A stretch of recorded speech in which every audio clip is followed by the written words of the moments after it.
Good morning, everybody. Orange J here with another Etheria restart video, and today we're going to talk about the double drop weekend, what I'm going to farm, what you should farm to try to get in-game PvP ready in Etheria restart. So let's walk through it. First of all, I'm going to tell you my plan for this upcoming weekend with a little tip that I think probably everybody's thrown out. The tip is you can max refresh energy days before the event happens and then just not spend it. Like, you can actually like max refresh energy for several days before the event starts and just build it up until the event goes.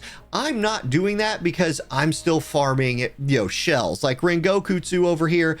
Actually, let's lock that one. Might have potential use in the future, I'm not sure, but Rengokutsu has been stingy on giving me the shells I want, so I'm still farming that with my daily energy. Still, other people are saving up for the double drops. You do you. That's just a little tip right there. I am at 62 energy pots myself. Okay, what am I going to farm this weekend? Why am I going to do it? And what should you farm depending on where your account is?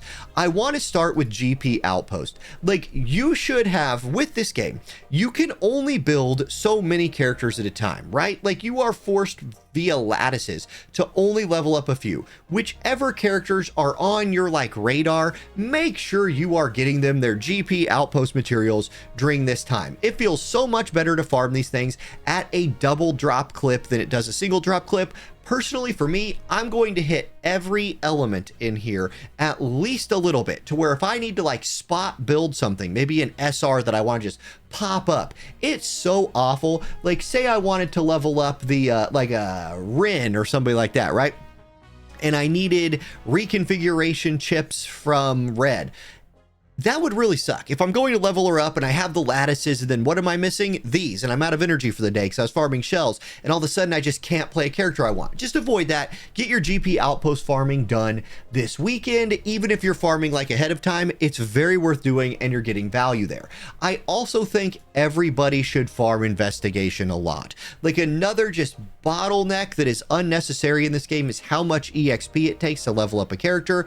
You should hit this weekend. This has the side benefit of, well, as giving you the double Etheria coins that drop, and even though it doesn't list it right here, there are polls that drop in investigation. With these new polling events that we're getting, there is extra value now to standard banner polls. So getting, maybe, I think I got 16 or 18 polls out of the double drop weekend last time it happened. So extra value here in investigation if you can get lucky and hit some polls. And even if you don't get lucky, we all need a bajillion investigation records. So make sure you're farming that.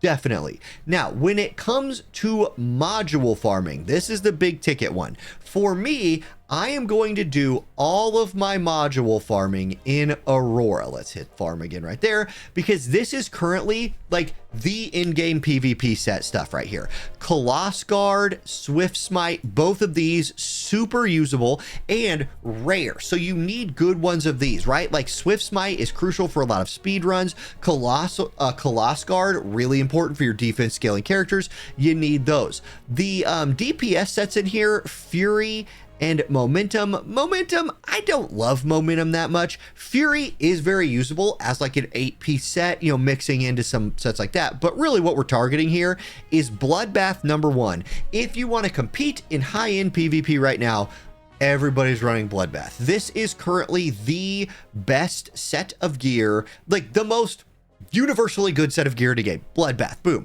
Now, Strive, which I was kind of down on early on in the life of this game, is actually really dang good when you're talking about bruiser characters. Take a Rahu or a Holden, for example, somebody like that, where you're scaling them up with defense. Well, hey, this is going to give you 10% defense. But because you're running Bloodbath Strive, you don't have that Swift Rush in there to get your speed.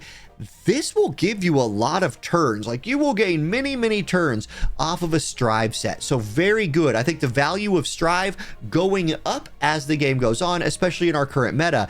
And then Bulwark is obviously really good. There is and people told me not to mention this in videos. I'll probably do a very own video about it someday. I think the secret is out among high-end players. But Freya right here, Freya advances your turn meter when you receive a buff, right? Like, that's how her passive works. Like, as you receive buffs, your turn meter goes up. As the enemy receives debuffs, there goes down. Do you know what gives you a buff straight from the jump? Bulwark. It quite literally puts immunity on you. That buff counts towards Freya's passive and jumps you in turn order. So if you are speed racing, when you're PvP teams, and you have like a 320 speed character that you wish was like a 340 some speed character, run Freya with Bulwark on them, and now you're getting like more speed. Hey, that's pretty cool. So that's a neat little thing with Bulwark, a neat little interaction with Freya, and having immunity early on is really OP. I think Bulwark's stock is still high, but not as high as Bloodbath right now. I'd put Bloodbath as the most important set of gear. So that's what I'm farming. Now, I do want to say, you do need to have speed gear. Like, the Swift Rush set is still as important as ever. Time Weave is still really important, especially for farming PvP. Bramble, really good on even a lot of these bruiser characters that are running right now. Swift Raid, very important piece of gear at the moment. And your healers having Evil Guard is also a good deal. So I know for me, I've just farmed a lot of Doki Doki in the past. It's probably my most heavily farmed gear set run. If you are just getting to the part where you're farming Inferno, or you don't have enough Swift Rush yet, this is your chance, right? Like, in my opinion, when you're talking about like tiering up your gear, Swift Rush sets are like the first pieces of gear that you're like really starting to scale your account into the end game. Then I think you're worried about PvP specifically, and right now the meta is like Bloodbath. So these are the two fights that I will focus on the most. Terramaton, I just got enough Terramaton. This one, maybe it's just me, but since I could farm this with my dot team early, I farmed it a lot early, and I kind of just like have a lot of Kenai stuff and Onslaught stuff, and like, I feel like I don't need as much of the Wellspring and the Cure as I do of the other sets. And Fury Edge, important piece of gear for your DPS units to start running speed. Plague, an important piece of gear for, you know, your effect accuracy units that aren't running speed, but neither of those have speed on them, and speed is such an important stat in this game that lowers Terramaton's value a little bit to me. It is the least valuable of the three farms at in-game, in my opinion, right now. So there it is. That's what I'm farming this weekend. That's what I suggest that you all farm this weekend. And go for it. Make sure, as like a final tip, ooh, do we get a good one? It's trash. My final tip is, like, on the last day of the double farm, if you open this up and you're sitting on like 20-25 pots and you don't want to save them for another month until the double farm happens again, come in to Animus EXP, and it's just like a guarantee. No matter how much of this you farm, you're gonna run out. So get in here, farm it. You even get some shadow prints in here.